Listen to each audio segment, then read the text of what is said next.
to for first game? I feel tribe. Okay. Should I be writing this down somewhere, Sword, or are you doing? Yes, please.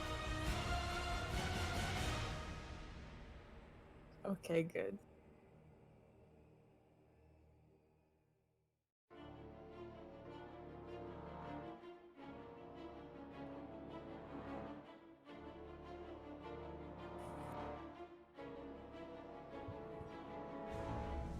Sure. I You could got have it. made it. Excuse you. Thanks for the cast, guys, and good luck, Raven. Good luck, man, and Good. thanks for the cast, Silva. Good luck to both teams. Thanks. Ooh. Bobby won.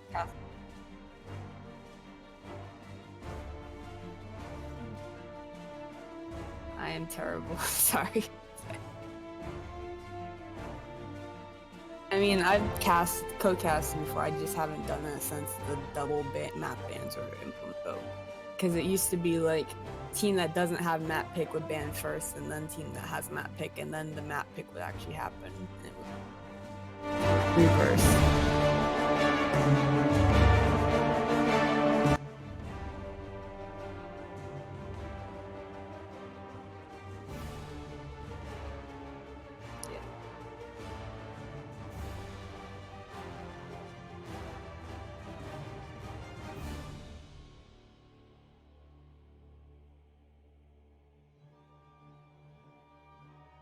No, it hasn't been posted yet.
Yes.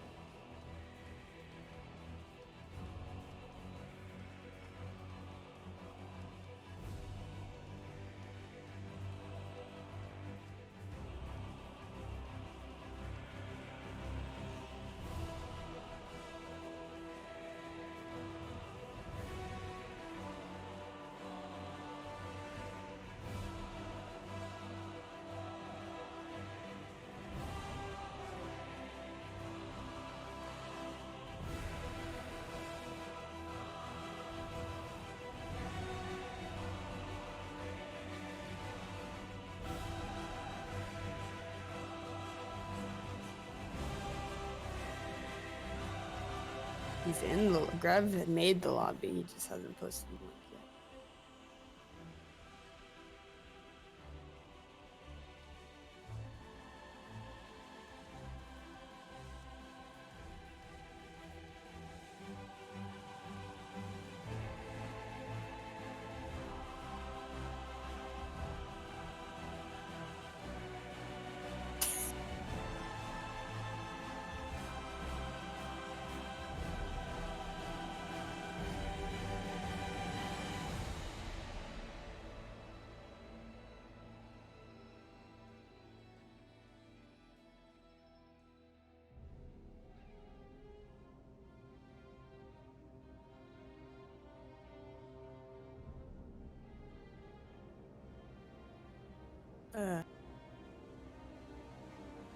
No, everybody's mixed up.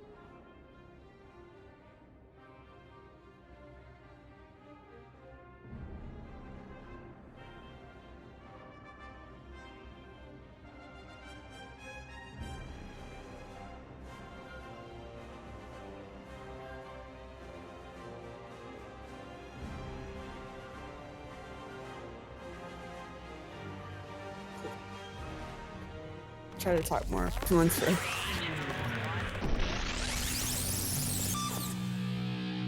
Oh! The life finder keeps Maya up. It was gonna be a close thing. And healing, what? Get out of no! No! Triple stun again. Big flanks coming out from the Blaze. It's a death metal though. Death metal into the double, triple kill.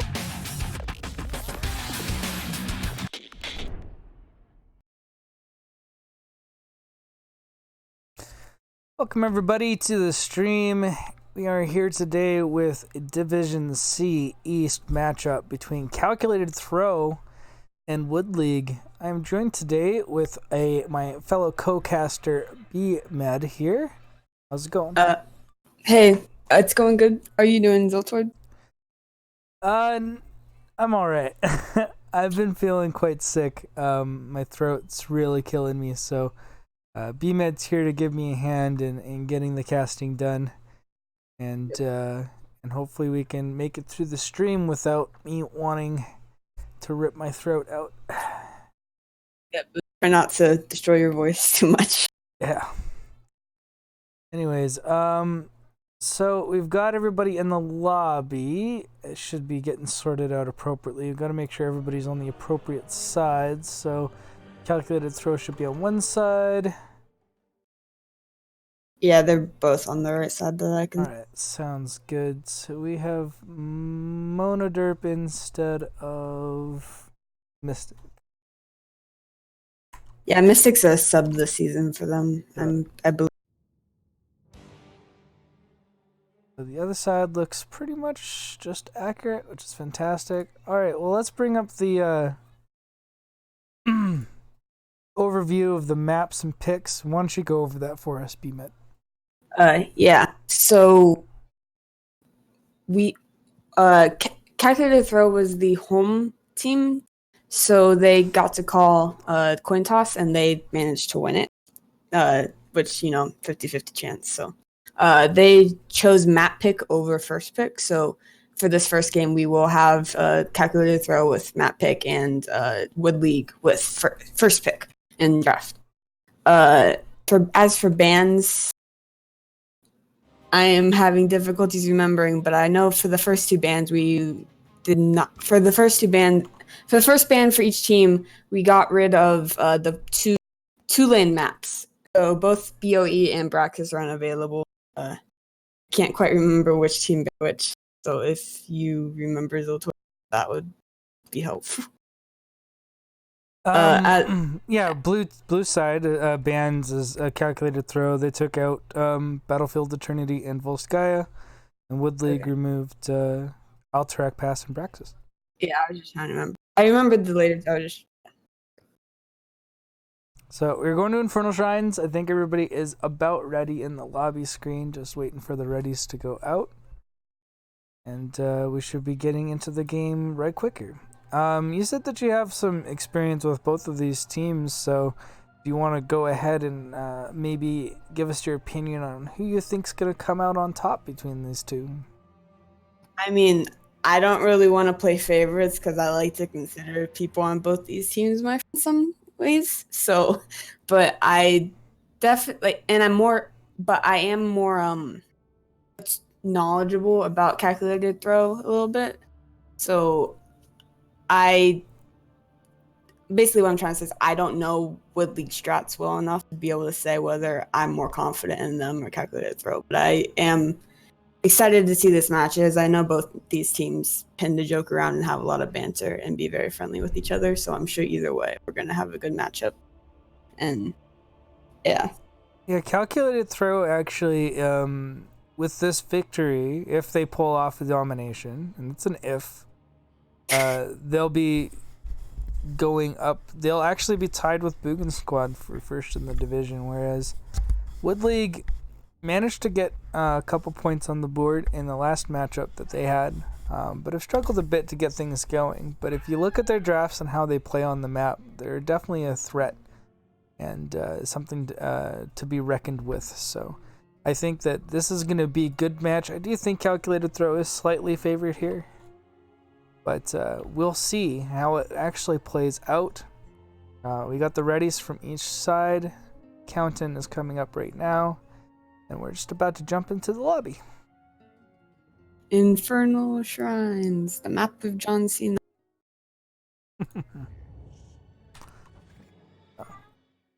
Let's make sure that this is showing up properly. Perfect. Alrighty. How about you talk us through the draft there, B-Med? Yep. All right. So I mean, we're in the ban phase. I'm wondering. I haven't seen these two teams actually much this season because I haven't been able to keep up much. So I'm wondering what they will prioritize, as we do get the first ban on Artanis from Wood League. So it's That's an making me- Arthas, by the way. Oh yeah, Arthas. Their names are so. First hero name of the game. No problem. 63% win rate with Arthas this season in C East, so definitely being identified as a threat by Wood League. Stukov and Whitemane. That's a good band. Dan is very scary on the Whitemane. They play a lot of Whitemane and are very good at it. Didn't they lure? We call them Dan because Yeah, names no, are that hard. makes sense, and that's a cool bit of information to have because I had no idea. But as you can actually see, he's probably solely responsible for the 100% win rate, 25 KDA that hero currently has in C East. Possibly. Then we get the Diablo ban, which makes sense, especially for Infernal Shrine, and the Sylvanas pickup from Wood League on the side of Wood League from Droop. Yeah, Sylvanas making a big He's really- impact this season. Yeah, she's really good at pushing with objectives too, with her trait, and is even stronger in team fights than she used to be. It's a Nubarak from Scooterman and a Thrall from Scooty Puff Jr. So it looks like they're getting their front line out of the way early. Thrall's probably solo lane, and a Nubarak is strong in general. I've seen Scooter's noob, and he's pretty good on that. Yeah, Thrall racking a nice 71% win rate in C East with a 5 KDA, so definitely a strong pickup here in this division. Yeah, I don't know the exact stats, but that's. I'm popping them up you have on the something screen, pulled up, so yeah. you don't need to know them. That's why I'm kind of putting them. I'm talking about them when they come up. Just saying, it's good to know. And then Yeah. Rexar and Ana. So I'm wondering if what they're trying to pair up with if they're gonna go Nano Boost or Eye of Horus, because if they're gonna go Nano Boost, and they do still, I think, need a good target for that, because I don't really think Silver Rexar fully cuts. Now, Ana's incredibly popular, but only sporting about a 45% win rate currently in this division. Zeratul is an interesting ban, as I think he's become a bit riskier to play since the changes, but I still think he's quite strong, so any good Zeratul player being eliminated off the board is still he's still a force to be reckoned with. I think the risk with Zeratul is more nowadays that you can't play him the way most people are used to. But he's still really strong. And then Anduin and Phoenix.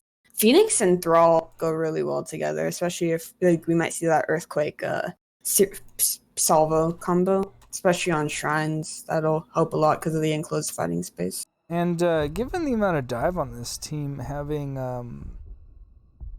Anduin with Light Bomb is quite frightening. Yeah. Then he can, if they're diving too deep, he can always pull his team out of the danger. It's always a nice little safety. Ooh, Gul'dan Johanna. So that would be the nano boost on the Gul'dan. Do you think this might be a Reign of Destruction? Because Reign of Destruction nano boost is actually pretty terrifying on Shrines. So is Horrify, though. And Yeah. So I still think that it's going to be quite rare to see Reign of Destruction outside of any mode other than Brawl. That's fair. I'm just the point I'm trying to make is I played a match a few weeks ago. I can't remember if it was for Heroes Lounge or for a scrim, but we ended up facing a team that went Nano Boost Ring of Destruction on Infernal Shrines. It went very badly for us. Yeah. I can definitely see the combo. And, We and were a maybe dive it is comp, the secret so- strat. Maybe that is the new way to approach things. Just kind of like we were introduced a little bit while ago, and kind of hard introduced to it last night, that Colossus Smash variant's really good into Nubrak. I think it was your team that figured that out, wasn't it? No idea. I don't remember. Rounding out calculated throw side, we also got, but she's good. She has really good clear, especially on like large AOE area. It is a long cooldown, unless you're hitting the heroes with Q. So, but she does really well into choke points. A Q build, Yeah. if it's well done, can actually get an insane amount of resets on this shrine. And if she goes what I consider to be the good Orphea ult, which is I think it's Crushing Jaws, the one that like pulls everybody like sideways. Yeah, it's the Not mass yeah. crowd control one. Yeah. Yeah, that plus Thrall plus a noob. Like if they get caught in the choke points on this map with any of their CC and the team actually continues to follow up, I think they'll need to be like Wood League might need to flank a bit more once 10s come around rather than just going AM on through the choke points. Yeah, I mean, Eternal Feast could get value with paired with something like Earthquake, but I do always feel like it just takes too long to do the damage it needs to be done, whereas Crushing Jaws always does a bit more burst, and the crowd control is just invaluable to have. So without further ado, we're going to get into the game here. We have on this blue side, Calculated Throw, Scooty Puff Jr. on the Thrall, Mono Dirt playing Orphea, Scooterman on the Anubarak, Grevin on Phoenix, and Danilor, or Danilor, I guess is how that's actually said, and on Anduin. As for Wood League, have Kavlor on Gul'dan, Droopy on Sylvanas, Mtino on Johanna, Sailor Sky on Ana, and Cyan on the Rexar.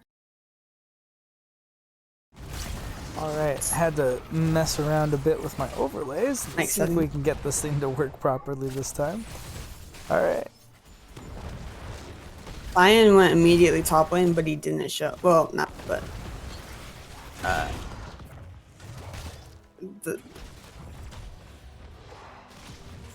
Just trying to get that little bit of extra, extra minion here or there. Woodley getting ahead in the initial rotation, and Rexar even coming bottom to get the mid lane so that they're trying to double soak, it looks like. Scooterman and Daniel are actually taking quite a bit of return damage from both Sylvanas and Gul'dan there, so maybe a little bit aggressive on the dive, trying to put pressure onto the Gul'dan, especially if you miss it. It tends to be a bit of a problem. Looking at level 1s, they mostly look pretty standard. Bird of Prey, I'm a little surprised about. And Hold Your Ground, I always hear debates about from most Johannas, whether that or the other. It's really good if your shield's getting bursted down. If you're using it in situations where it's not going to get bursted down, it's not quite as valuable. An invade on the mid camp. Full 5v5. Yeah, I mean, it's quite uncommon to see 5v5 fights right here, and Phoenix barely gets himself out, but Gul'dan goes down, and I don't know if Scalar Sky is going to quite make it away. No, he doesn't. Goes down to the lightning, chain lightning from Scooty Puff Jr., and that's 2 kills for Calculated Throw to open up the game. And they still got the camp. An unsuccessful invade, on the enemy side of the map. And I think that with Gul'dan, it's always a bit of a risky endeavor into something like Anubarak and Thrall, where they can kind of get that, abuse the low mobility of the hero.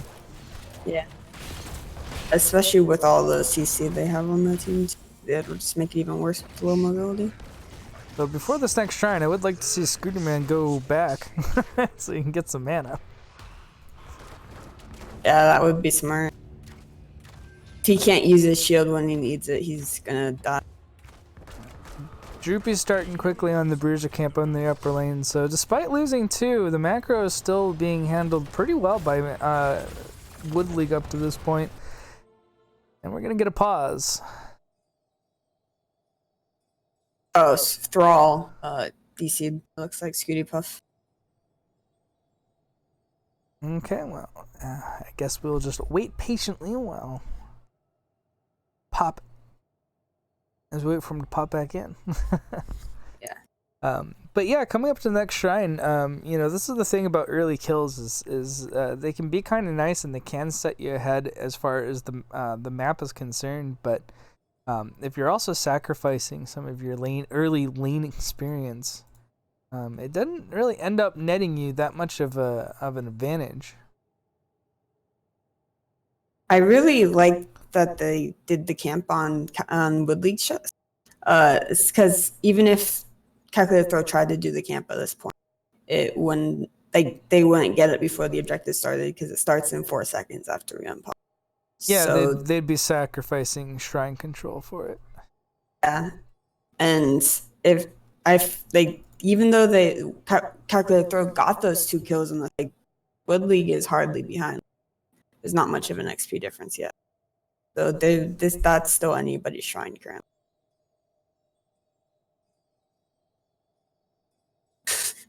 All this love and appreciation going on in all chat. Very active chat. I'm going to have to say it's more active than my chat currently. Let's see if we can get a bit more activity coming out from the crowds on Twitch. We've got Ghost Dunk and Mystic showing up a bit. Maybe we should get a little bit more opinions from them. All right, everyone is going to be ready, and Wood League's ready, so we're counting in now. I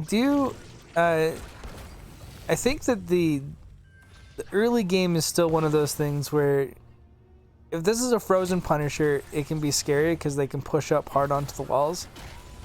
But I still don't think that the siege damage is particularly effective from Calculated to throw its mom, but we're going to see Monoderp go super low.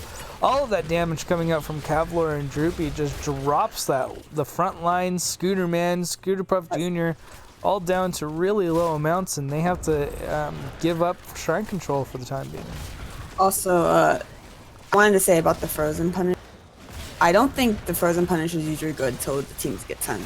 Because that's only when you can really start following up on the Frozen stuff. Although I will point out that Sylvanas kind of breaks that mold a bit. As she tends to push pretty hard into it. And in fact, the siege damage on the side of Wood League, if they win this objective, is actually going to be quite good. But we do see the bear go down. And now an engagement coming out onto Kavlor. He gets super low. He does actually drop low. Scooter Puff Jr. just nopes his way out of there. And now shrine control goes to the side of Calculated Throw. Yeah, looks like Calculated Throw might be getting this, which is good because, as you said, the Sylvanas would make defending very difficult. I do like the play by Wood League though, because they went to get a camp when they knew they couldn't win the shrine anymore. That is a very smart play. Yeah, wasting time is one of those things that kind of sneaks up on you.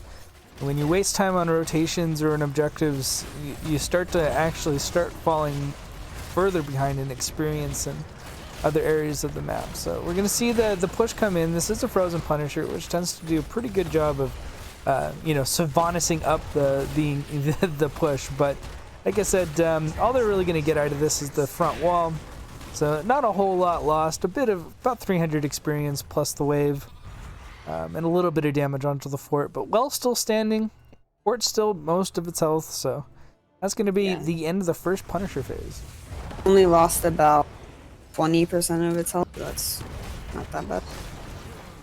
Ooh. Is that Phoenix go bot lane? What's that?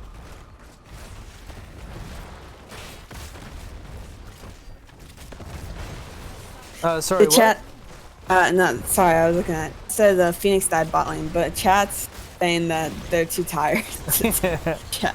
Yeah, work and laziness are the current excuses for low chat activity I'm just not accepting it, boys and girls. Yeah. You're just You gonna gotta- you're gonna have to work harder than that. Anyways, we see a good, actually wonderful push after that pickoff of Phoenix into the bot lane, and the siege chamber's really coming through, but I think they might be overcommitting to this camp as Droopy's about to die, and he does go down, and I think that might not be the last one. In fact, a 3 for nothing. So while praising Wood League for the amount of siege they were able to get out of that pick off Phoenix, they turn around and give up 3 kills, and that's going to propel Calculated Throw to level 10. I don't think Wood League should be contesting calculated throws camps anymore. Yeah. Because times they've lost the campaign and got at least 2 people killed. I guess they figured they had the time to burn it, but the engagement was just too quick, and it was a 4v3 situation that definitely turned hard on them there. Well, I guess it might have been 4v4. But I think the biggest issue was nobody was standing on the point when it was ready to be capped immediately. They had to step forward to get on them. And a noob could have just dove it as soon as he saw somebody stepping forward. And Calculated Throw doing a good job of getting value out of those 3 kills. Knowing that they can't contest them there, they decide to use the camp and push up pretty well and take out the bottom fort. So that's going to set them up pretty nicely for the next objective that goes into the bot lane. This has Thrall went Maelstrom Weapon, which is my personal favorite level 7 talent. Yeah, For Thrall, I am a happy camper. Yeah, there's a bit of a debate about how good or bad it is, but you must be getting some converts here, BMet, because you've already got him. He's already stacked at 14. And, you know, I think a lot of talents tend to have, you know, merit in lots of different situations, and sometimes playstyle has a heck of a lot more to do with what's meta. But speaking of talents, we did just get ults. So looking at that, we have Purification Salvo, Light Bomb. Oh wait, there's fight. We do have a fight at the top, and Cyan getting super low. He's going to get hit with that Purification Salvo. Will he stay alive? He barely does.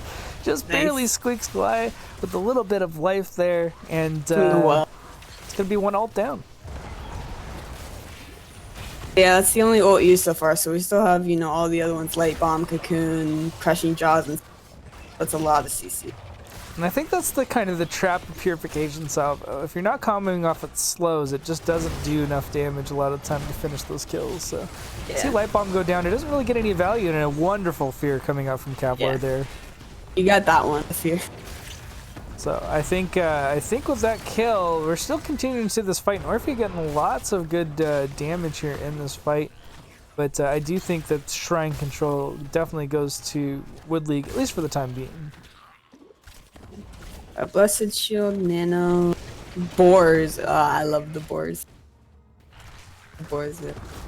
Yeah, boards will definitely help keep things, but we definitely don't see Reign of Destruction coming out this game, unfortunately. Yes, very unfortunate. I was really hoping that you were right there. We were gonna see something spicy here.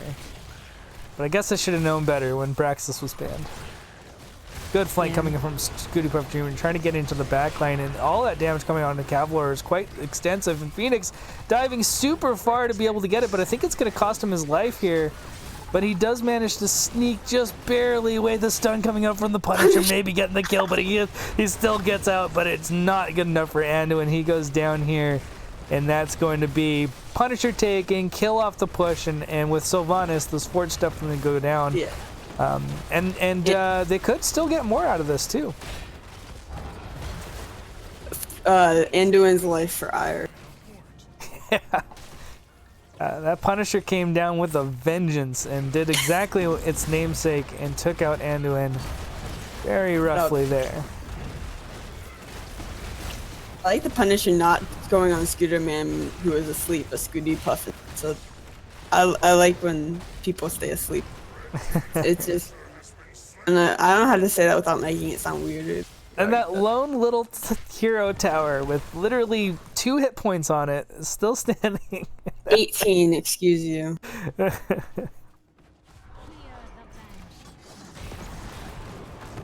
Alright, so looks like Calculated Throw's thinking about their camp, or at least trying to get it. Doesn't look like Wood League's even considering trying to steal it, which is because I don't know how that would have gone for them. Yeah, it seems we might have learned. We might have learned since last time, but as we say that, it looks like we're going to see a bit of a contestment over the bottom camp. And Blessed Shield comes out onto Nubrak. He was actually out of place. That was a really good sundering, though. But Fear comes out, and I think Motoderp is in a really terrible spot. He might actually go down, especially with Nano onto Kavlar. But it's actually going to be Scooty Puff Jr. that dies here. And for the first time in this game, we actually see the camp fight go in favor of Wood League. And Danilor and Monoderp barely getting out with their lives there. Proof of how much ults can change things, I guess. 'Cause sometimes you win fights with ults, and sometimes you win them with. That was a really good sundering, though. Like, he almost got a heck of a lot more than one pick off that. What is happening with the DCs tonight? I am not certain, but I'm waiting for them to put the pause through, because it's not really my responsibility to do, guys. I don't have the I don't pause think we button. can. Yeah.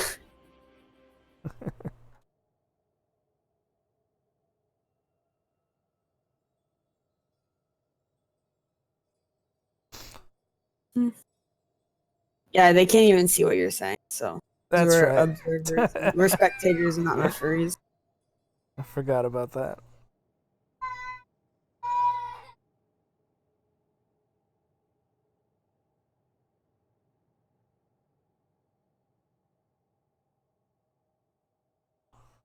So they tried to pause and quit out of the game. How does that even happen?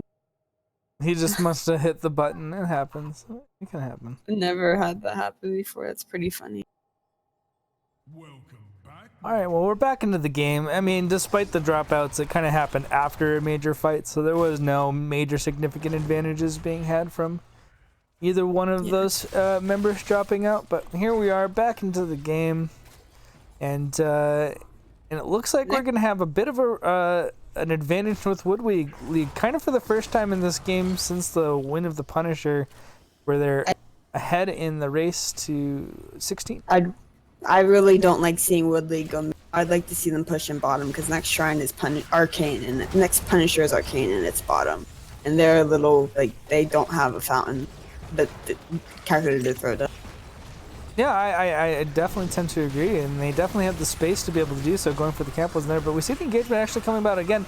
Looks like Light Bomb is actually going to land onto 2, but the Fear goes down to stop the Purification Salvo from coming out, and that's going to be another one team fight from Wood League. Wood League really showing up today, putting the pressure on the calculated throw, and with those 3 kills, I think we might actually lose 2 forts here. Yeah, it's fair. So going up to clear top, which is good idea. His team can still get a start on the shrine. But it looks like they're not going to. They're just going to go for the camp. I don't like this call nearly as much. I'd like to get the shrine started.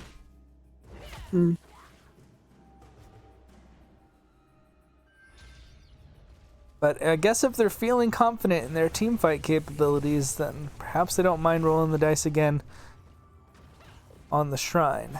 16s are in their hands, so they do still have control over the shrine due to that. Scooty Puff Jr. looking to get into position, though, to get another big flank sundering. I'm a little concerned about this. He comes in right full on onto Kavlar. Sleep goes down. We have Cocoon on Johanna. I think they wanted to take this fight before Rexstar joined the fight, and Kavlar is still very low, and Anna does go down. But Grevin also taking a ton of damage from Sylvanas, and I think we're going to start seeing a bunch of the counter damage come back out. Thrall goes down, Orphea goes down, and Anubrak goes down. So despite getting the initial kill and a lot of pressure onto Gul'dan, the fight still goes in Wood League's favor. Yeah, too bad there's not really like a good long-range DPS out there. Like, Phoenix is good, but he can't just dive in there. And if Orphea was still alive, they might have actually been able to close out that fight still. But sucks that they didn't get the Gul'dan kill. That might change the whole fight really at the end there. Oh yeah, most certainly would have. But it was still a risk to kind of pull the trigger on that fight prior to 16s. And I think in the end we kind of saw why. Yeah. Especially since they didn't do it before Rexstar got down there. This Thrall's going full hammer build. How do you feel about that? If I don't... not my cup. I don't like the... I like the 7. I don't like the 13 and 16. Yeah. Definitely an odd choice, I would say. Maybe it's supposed to improve the dive, but a lot of the rest of the control and survivability you get out of 13 and 16 is not being there is a bit of a risk for him. But we see a jump coming out in the new bracket exactly where you wanted to go, but it doesn't go over the wall. So he's not able to bait it, and we get a nice I like stun the undercut. interrupt on the purification solo from the bay. You know, Woodleek's been doing a pretty fantastic job of that all game so far, just making sure every stun. We see the actually stun plus follow-up stun coming out from the Punisher plus Rexar, and that's actually going to be a Phoenix kill plus Thrall and Plus a a noob, noob. and this is going to be game. Yeah, I think I agree with that. 50% Punisher. All 5 still up, 3 down on the enemy team. Yeah. Turn around. No dominations coming out here today for calculated throw. In fact, they're going to see if they can get the equalizer coming into game 2. Let's go. Calling it already. Of game 3s. Yeah, I think Woodleek has had a bit of a slow start to the season, but you know, I watched them play against in the XGDI. I watched their first match against Winky Face, and one big thing I really noticed about this team is that they actually they have some good strategies. They draft well and they execute quite well, especially into the mid-late game. And really, they get a lot of advantages out of their macro, and we can kind of see that looking at the siege damage numbers coming out from Gul'dan and Rexar. Not even that, but just the soak numbers too. Like Johanna and Rex are both soaked more than Phoenix, who is the highest on calculated throws side. And experience really does a lot for me. Like they were 2 full levels ahead. So Yep. So I'll pop up the talent screen here for everybody before we pop ourselves to a quick break while we sort out game number 2. We'll be right back.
Welcome back, everybody. We are here for game number 2 between Calculated Throw and Wood League. It was a pretty spicy game number 1, wouldn't you say? Yeah, I agree with that. I that game could have gone neither, and Wood League definitely showed their dominance there at the end. Like, they won that last round pretty well. But definitely this early in the season, we don't want to get too hung up on who's ahead in points because Wood League came in and showed that they will not be ignored. Game number 2 is going to be taking us to Team the Spider Queen. It's game 2, not to game 1. Silly me. Close enough. Game 1, game 2. The team can still win. And this will be the chosen map of Wood League as Calculated Throw opted for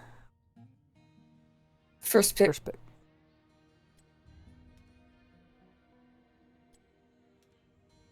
means that so Calculated Throw chose map pick last time. So I guess they felt like they didn't get what they wanted out of map pick. Maybe they felt like something got banned that they want to show quite. I don't know. Either that or they just have a strategy or they just feel comfortable on this map. You mean, the Calculated Throw. Yeah, they just figure that the first pick getting something that they want, like you said, is the goal. What that might be.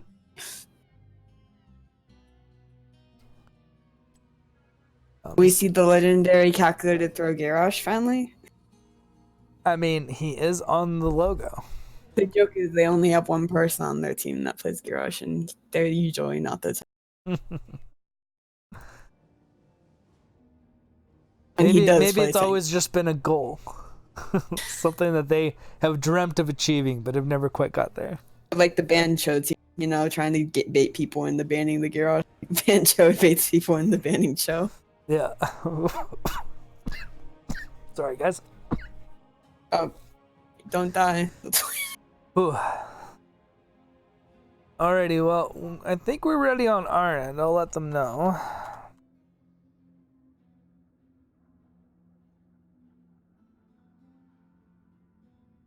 We'll be getting into the game here shortly. Gald says, oof, Garrosh in a lane clear map. Hope. Yeah, I mean, Garrosh isn't the best on this map. I don't know. I sort of disagree because there's lots of like it's a short map and Garrosh gets his best engages from interrupting rotations, from popping out of bushes, from being able to get onto backline with his mount. So yeah. I think this is one of those maps where he actually is actually quite effective. Sure, he doesn't add to the wave clear, but you can draft other things that do that. That's true. Yeah, exactly. There's mages for wave, but they say they don't play Garrosh, even though I've seen them play Garrosh. So why don't you take us away through the draft there, B-Man? Yeah, oh boy. Still loading in, waiting for play.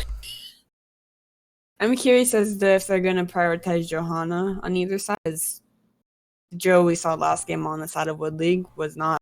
It was good. It wasn't bad at all. So I wouldn't be surprised to see that again if it's not banned because she is considered very strong on this map.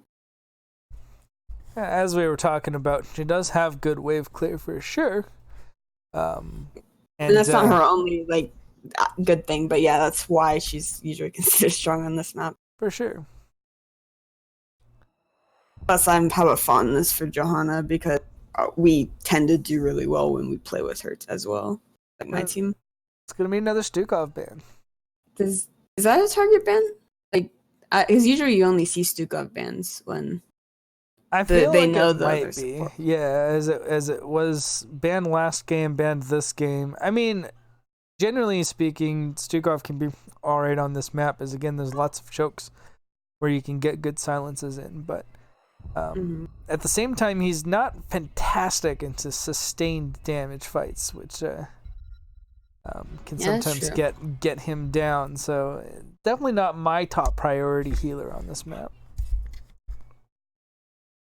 They're all the same bans so far. I fully expect a white main in this fourth ban. Was First, Diablo banned last game too? yeah, it was second ban on calculated throw side last. I mean, it was Infernal, so it made sense, and it also makes sense here because it's a small map with lots of walls to bang. So yeah, we have all same first 4 bans. So I guess they know what they don't want to face. Absolutely. Now, as for what calculated throw deem important to pick up, It took first pick, so it's got to be something important. And we're going to see Sylvanas. I think that's a good pick. I mean, Sylvanas was a major factor in the last game as far as the amount of damage output that was happening onto heroes. So removing that pick from Wood League is good. Taking it for yourself is good. there's the Johanna Rexar again on Wood League side. So If it's not I'm broke, not don't fix it, right? yeah, I'm not surprised to see that. Although the Sylvanas did switch sides to Scooty. There to Wood League on. You know what I'm trying to say. For sure. I'm really wondering what they're gonna pick here because on calculated throws because I think I have a suspicion, but I want to see. Right wing Kael'thas. They're saving their tank pick and the offlane pick for last, but I mean, unless you have a very specific reason to bring Brightwing in on Tomb of the Spider Queen, I generally consider this her worst map. she has percentage healing, and invisible friends can be good, at least in my opinion. Also, she gets a lot of CDR on her percentage heal. You just don't get as much out of the global, I feel.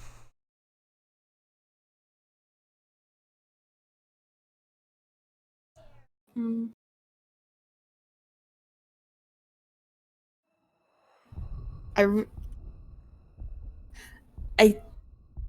wondering if they might try Cho'Gall.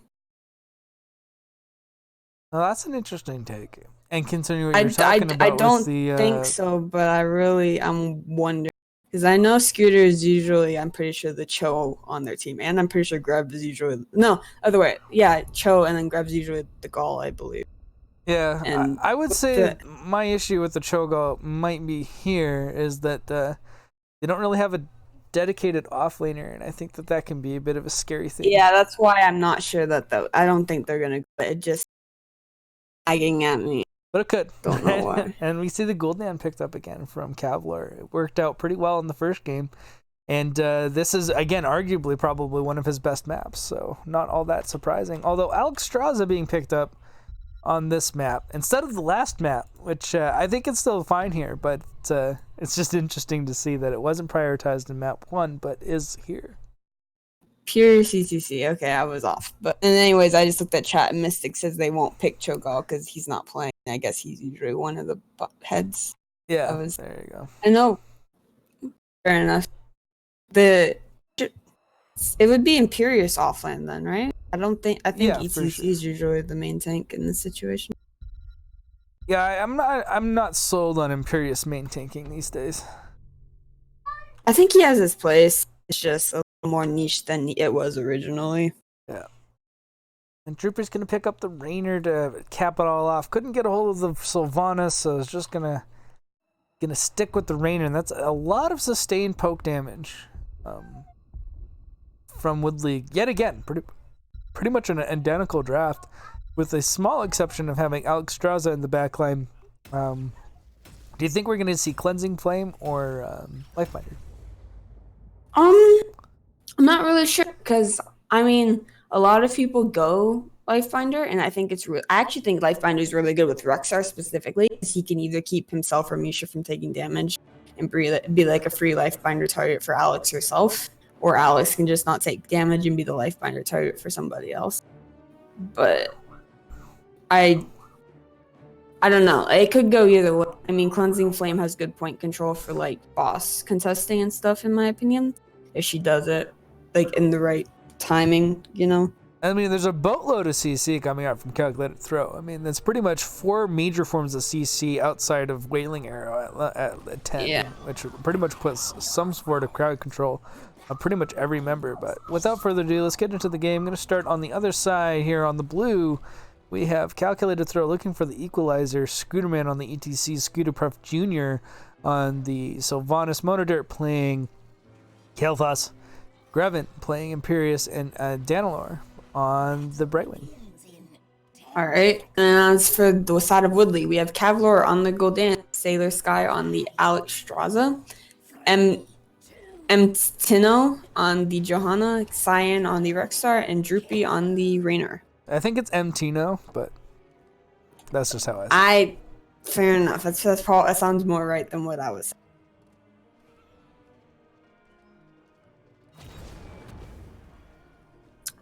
So they're just doing the little mid dance, you know. Rexa trying to slow, and Cyan's trying to slow Grevant's rotation. I call it the opening handshake. Dance off is my preferred term. Face off works too. Good hockey reference. Not sure who wins the Imperius Rexar matchup. I mean, Rexar out clear. it kind of depends. I've seen this work out on places like Braxis Holdout, where Rexar can't reliably keep Nisha in front of him. It actually works out pretty well. But Infernal on Tomb of the Spider Queen, I think it's pretty much in Rexar's favor. He outwave clears, and he can kind of just pressure, get free damage and free stuns onto Imperius. And Imperius kind of has to overextend to actually put pressure onto Rexar himself. What he's saying is it's the opposite of most lane matchups with Rexar, where he's better on Braxis and Dragonshire usually. Yeah. Fair enough. Yeah, and he is for sure, but Imperius, can use that to his advantage to step up into Rexar. But it's a skill matchup in some of those situations, I think. Generally speaking, Rexar just wins the lane, I think. Yeah. I like the Hyper Shift pickup by Brightwing at level 1. As I said, I think that's the best talent on this map for level 1. Cog Rock to help with healing. Dagger build. The cooldown reduction, I think, is probably the biggest advantage out of that, for sure. Yeah, because you're always in lane on this map. Is what. And a lot Scooty of pressure Puff coming getting onto really Scooty. low. Yeah. Sorry, you had that right, exactly. Droopy getting a lot of pressure onto Scooty.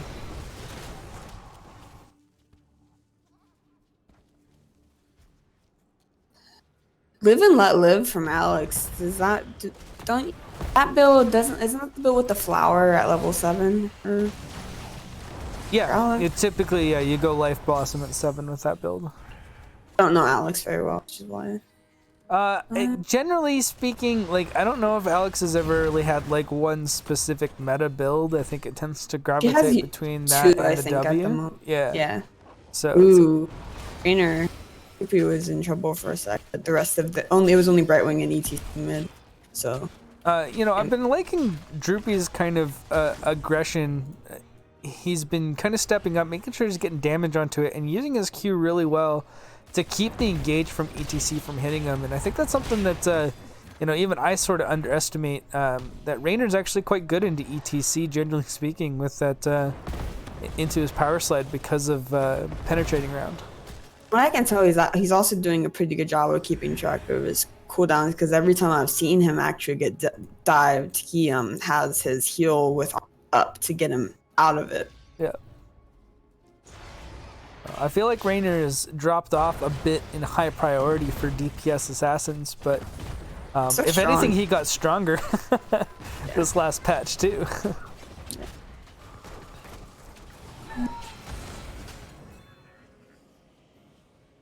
Looking at talents, Netherwind. That's the long range one. Team really liked that one.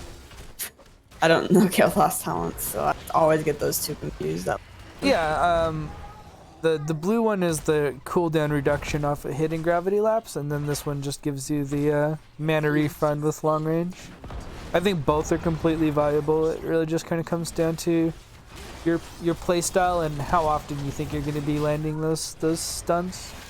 And it looks like Calculated Throw got the first turn in of the game, so let's see how that goes. I think their general wave clear advantage is sort of helping out. It's pretty close with both sides, but Gul'dan with the Johanna is still going to do a bit of a better job. And Alex does a surprising amount of damage to waves too as well with her E. So I'm saying, like, I think I don't, were they even trying to turn in? Because it looked like they were more caring about getting the gems, storing them for a bit later. So that can actually, like, getting second turn in can be an actual strat on this map. Oh yeah, it's actually quite typically something I tend to subscribe to. If you have enough wave clear, things like Gul'dan, Junkrat, or any of that kind of stuff, where the most you're ever going to lose off of the first push is going to be. But here we see a nice engagement coming onto Kavlar, ETC getting him, but the Sailor Sky popping that dragon actually saves his butt. And they do still manage to clear this out without losing any major structures. They lost a front wall in the top lane and a front wall in the bot lane, which is not a bad first turn in, but they did keep both walls alive, which I think is actually a win for Woodley.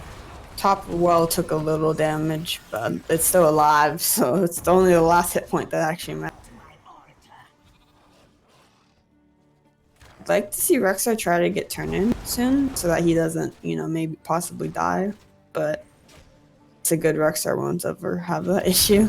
So we saw Antino come down here and get the initial turn in.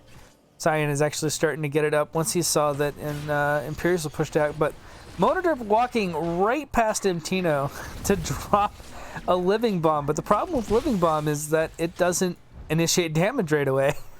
Takes like half a second to start the damage auto over time, doesn't it? Yeah, so unfortunately, it doesn't actually get the interrupt onto Rexar, which he would have gotten had he used the Q. And in fact, we see Kavlar getting picked off in the upper lane, and that's actually a really big victory, I'd say, for Calculated Throw. Getting that kill on their major wave clear and siege damage will really kind of drop some of the effectiveness here, but we see a rotation coming out onto Grevin in the bot lane. I don't know if he's going to be able to squeak away or not. Yeah, quickly. Tap and a Brightwing are going to get him back up to full.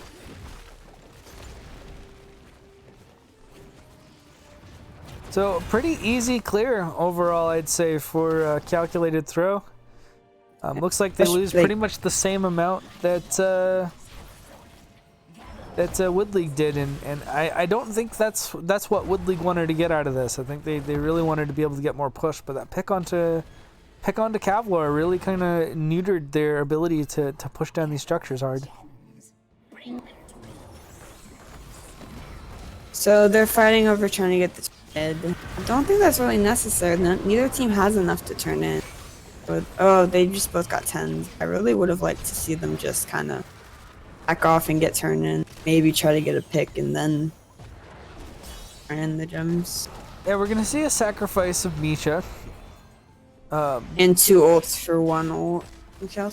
Yeah, and so I think in the end, Calculated Throw comes out a bit of head on that. Both teams now have turn-in, though just barely. So it's going to be difficult to get turn-ins from every single member as long as both sides are actually being contested, although the bot one seems to be being completely ignored.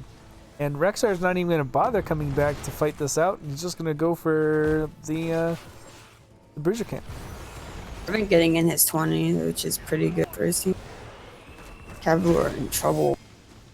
So where I was commending Droopy for kind of playing forward and using his abilities well to keep himself alive while still getting damage trades out, Kavlar on the other side is pushing out way past his tank and getting engaged on in a lot of situations. Speaking of using that, did you see that knockback on Scooter? Ooh, that fear. That was a good fear. So Imperius goes for a cheeky play to get the spear onto Kavlar, and this time it actually hurts them because the fear comes out almost immediately afterwards. And 5v4 that they just won. Gets a nice kill, and like you said, a nice 5v4. And oh, the polymorph. They just lost their turn in. Yeah, unfortunately, this ends up being in favor of Calculated Throw because they got the gems in on Imperius before he went down, so he actually didn't lose them anything. Whereas Johanna getting picked off, dropped 20 gems, but we're going to see a bunch of counter damage coming on into ETC. Boris going down. Is he going to be able to get out of here? It looks like the answer is yes. And unfortunately, without Johanna not feeling confident enough to push up into that fight far enough to secure the kill. And we can I see mean, Joe wasn't there. I think it was different teammate because Joe had just respawned. yeah, during exactly. that. Well, that's what I was saying, was that because Joe Oh. wasn't there, they wouldn't push up far enough to get the kills. Stage dive. Ooh, I didn't even notice that they went stage dive. I mean, I like it. As was I being mean, pointed yeah, out in chat, there's a lot of interrupts for it. And look at all Yeah. of this damage, though, coming out onto Sylvanas. We're going to see Kael'thas and Brightwing drop in that fight. They get Gravant? Yep. Yeah. Simple. Misha So- tanking the tower shots, so that's good use of the bear. Let's call PETA before she dies. So, we were talking about the fact that stage dive was pretty good into this because you can get onto the back line really well. However, he kind of overextended with the stage dive, and when they stepped up, he got a 3 or 4 man horrify, which just turned that fight terribly in favor of Wood League, and kind of what we were seeing from game number 1, where the macro stays pretty heavily in favor of Wood League, and as the game goes on, the team fights tend to go more readily in their favor. Yeah. Kind of like you need the warm up at the beginning to really get in the groove. How do you feel about this pressure in the bottom lane priority? I don't like it, especially since he can see top and Brightwing's mid clearing at least a little bit. The stage dive. Oh, I don't like the stage diving right in the back of the whole team, without his team anywhere nearby. I mean, he That bit. got some good CC onto 2 targets there, but like you said, it wasn't enough to secure kills because his team wasn't in place. And again, Horrify comes out and secures another kill onto Sylvanas.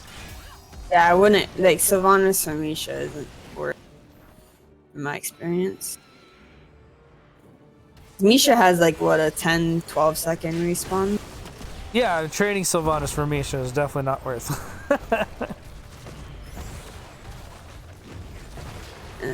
Like the bot push is working. Like mid's getting good value. It's already got the wall and it's probably gonna get that keep if they don't respawn.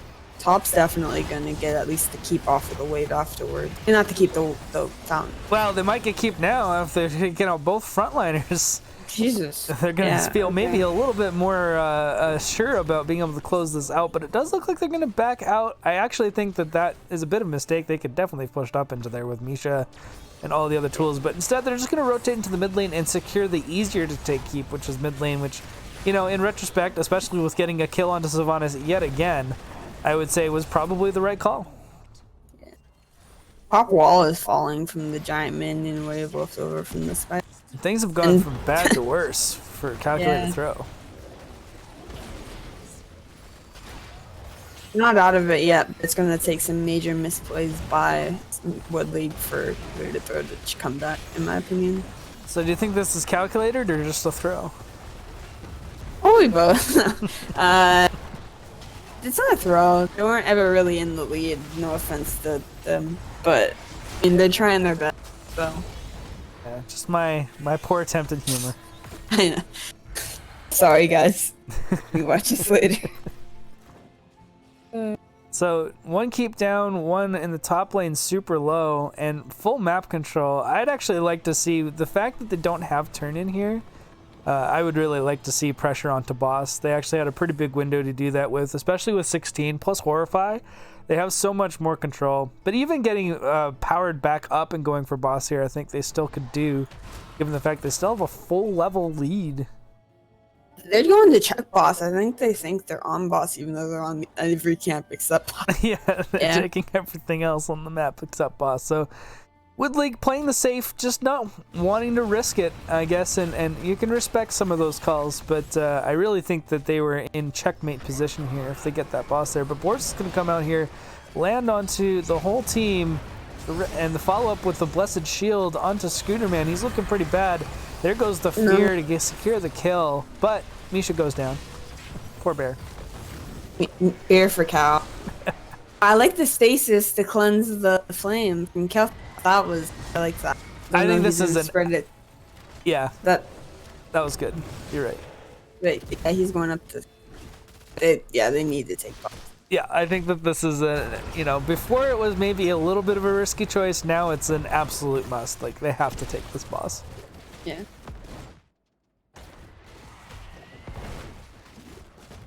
Bot lane's also, if that doesn't get cleared, that's gonna... Okay, Grevin's going down to clear it, but I was worried for a sec. Or he's not. I know boss will probably end game, but if it didn't, if you can clear bottom and go up and clear top, that... Well, no, they just got turned in. That's... Can Dan and Scooty get it in before? Ooh, that was close. He does Managed get to it. get He did actually get the turn in. Yeah, that's good. So, I mean, that's not bad. They're still going to lose probably 2 keeps here, though. And this boss can still end game. It's a consolation prize to get that, especially if the Scooter Man goes down here. Things are going to look really bad. But he just managed to get out. But there goes Blessed Shield back onto ETC. See if they can get the pick off here. Boss is down to about half health. The Web Weaver's actually turning around to chase it, which it doesn't always happen.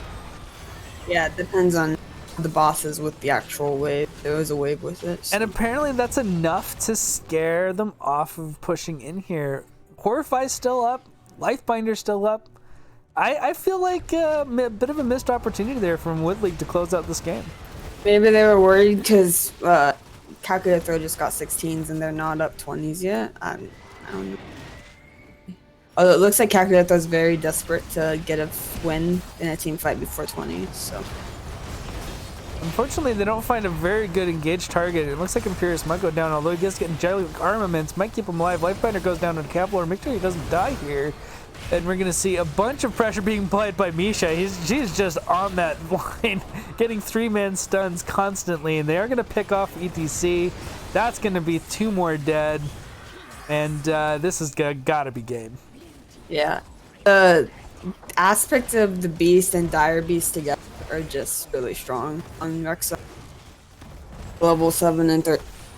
You just constant stun and they deal so much damage. So respecting the Kael'thas counter siege, but I think they're respecting too much. 20s are in place here. 3 are still down for pretty much another 15 seconds. So this should basically be a game, and it looks like Wood League is instead going to get their domination, 3 points on the board, and move themselves up in the standings. Congratulations and well done. Yeah, congrats. That was really well played. Very close. Yeah, both games did seem quite clean. Didn't really look like Calculated Throw managed to find any significant lead at any point in either game, number 1 and number 2. And again, I'm going to highlight a bit like you're talking about the experience gain and just the general siege, although much, much better on the side of Calculated Throw this time. But when you're getting pushed in there, it's kind of not hard to stack those numbers. Yeah. I don't know. I actually would say the opposite. Like, this time, all 4 of the members of Wood League were above experience gain, and before any of the Calculated Throw people are on the board. And before it was only 2, so somebody showed up on Calculated. Yeah. A lot of experience missed, I would feel. But my MVP for the match is most likely going to Gul'dan. I might actually go to Rexar as well, just because we even saw in that last fight, Misha just controlled everything so well, landing just multiple stuns on the back line, making sure they could never get anything done. And we saw quite a bit of that from Rexar in both game 1 and number 2. But those fears were so good. But the Alex is the only reason Gul'dan, or Sky is the only reason Gul'dan stayed alive most of those 2 games. That's a good point. So I feel like, honestly, I'd say MVP healer for Woodley. Hey, well, I can't say that that's the wrong way to approach it. So let me see. I would agree with. Well, sorry. No problem. I just want to see if we can get an interview up here in a second. I'm going to pop the talent screen up so everyone can look at it while I search. And let's move ourselves into lobby number 1.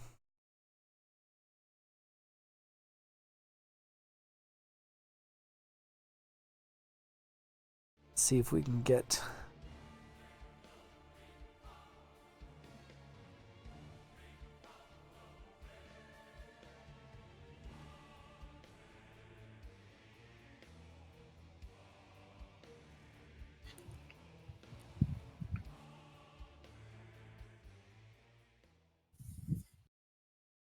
Hello there.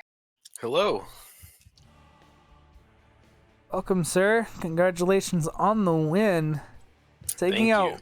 I mean, if Calculated Throw picked up the domination today, they would have been top of the standings. So it's got to be a pretty good feeling to be able to instead turn it around and get your own 2-0 domination today. Yeah, we can't let that happen. Feeling very, very good about it. So there's a rivalry between these two teams, and a fun rivalry. We know each other, so it just feels good to play some fun games against your friends. I must ask, since I don't have access to the C chat. Please tell me there was some trash talk going on in there. There was a little bit in the last couple of days, but honestly, not as much as I would have liked. We normally have some playful banter, but we didn't have all that much like we normally do. Like last season, or maybe even 2 seasons ago, there were every single team did these weird the poem trash talking. That was fun. That was different, but no, there wasn't as much as normal. Fair enough. So game 1 on, and I want, if you don't mind me taking this over. Go ahead. You guys actually had a really slow start on that game. I remember you lost you tried to invade their camp right at the beginning. I remember, and lost 2 or 3 people in that fight and lost the camp. I was wondering, were you guys worried at the beginning when you did that a second time and then had done too, or were you guys just waiting for tens to come online?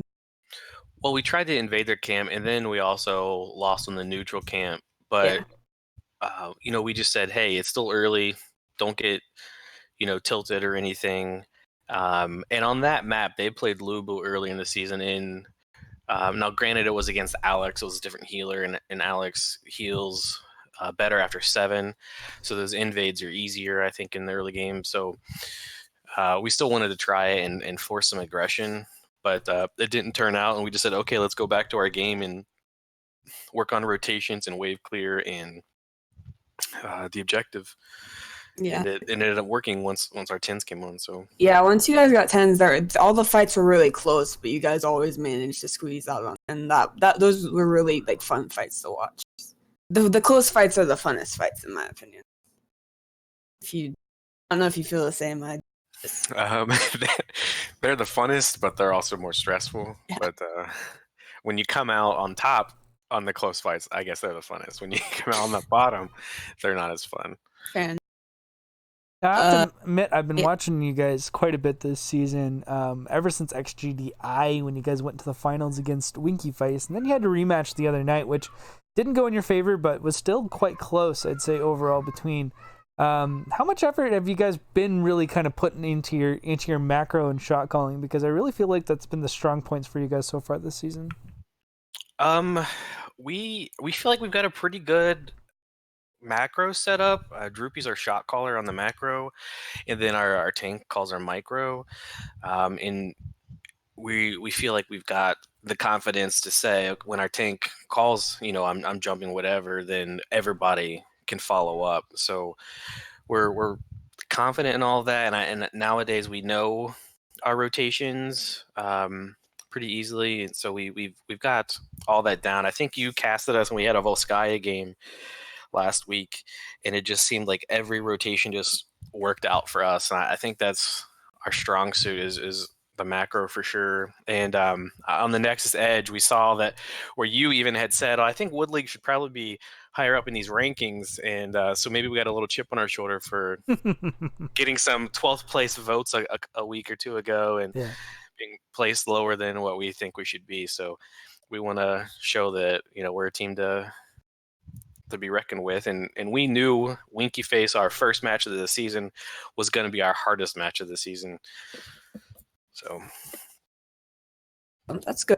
I was really rooting for, I seen you guys around, and I'm friends with a lot of the people on Calculated Throw, so it was really fun to watch. As for game 2, because I don't think we moved on to that, you guys played really cleanly game 2, in my opinion. You you specifically almost died several times, and Alex's life finder you up, and I wanted to say that I thought Alex was the MVP of that game, at least in my opinion, because they were I playing. will agree with that. She saved me plenty of times. I owe Sky a drink, I guess. Yeah. We know that they don't like Tomb, so when they chose first pick, we wanted to put them on a map that they're not as comfortable with. So, and we feel like we've got that map pretty comfortable too. So, I think it Worked helped out. us play cleaner because they aren't as comfortable on it as us, is at least what we guessed. Yeah. Do you guys run Rexar often? You ran it both games, and your Rexar players seemed pretty comfortable on them. What I The good thing is Scion. Like we picked Scion up in the off season, and he's got a good soloing pool with.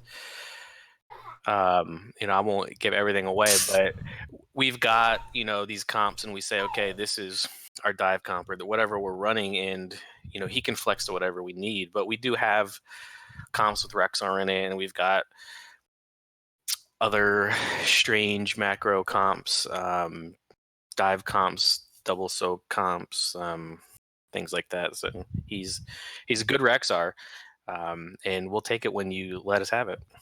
Fair enough. It's cool. Yeah, in fact, I was quite I wanted to commend him for the amount of times he interrupted Phoenix in game number 1, with Misha, and even in game number 2, just the amount of just stun pressure he was able to generate onto the backline, I think, helped put you guys always kind of in the forward moving position in team fights, which helped a lot. And then of course the follow-up fears were a big part of what kind of closed out the fights for you. But I did have one question to ask. Why Alex on Tomb but not Infernal Shrines? Because we thought they were going to pick Alex, and then we know that they play White Main, and then we know they've played Alex on Shrines before, and we said, okay, we feel like Anna's going to be a good counter to that. So you were trying to bait out that the Alex. they switched it out and went Anduin, but that was our strategy behind that. That was why we did that. Okay. I was just like, it works fine on Tomb, but it's like really good on Shrines, and I was just surprised to see that was the logic. Anyways, why don't we wrap it up here? Give us some shout outs from the Wood League boys. Shout out to Sky being the MVP, keeping me alive. The whole team. We've got Corix on our analytics department, helping with scouting and map bans and hero bans and everything. So he puts in a lot of time that without having a lot of fun. He's on the team still, but as a sub and as analytics guy. So he needs to get some recognition for that work he does. I appreciate it. Alrighty then, if that's going to be it for us tonight, I think congratulations on your 2-0 domination. I do expect to see a lot more from you guys here in Wood League, so don't let me down. Thank you. It'll be fun, I'm sure. Have a good night. Hope you guys celebrate. You too. Alrighty, folks, that's going to be it for me tonight. My throat's killing me. I had a second match scheduled, but I passed it on to Mongoose. But BMed here is actually probably going to be joining the old goose out on his channel here in the next 15 or so minutes. So I'll be trying to host over there if it's up yet. If not, we'll see. But thanks for everyone showing up today. If you haven't hit the follow button, please do. I definitely appreciate it. If you're being super generous, I have subs, biddies, all help out. I have my tip jar set up, so if you're feeling generous, I definitely appreciate it. BMed, where can everyone find you?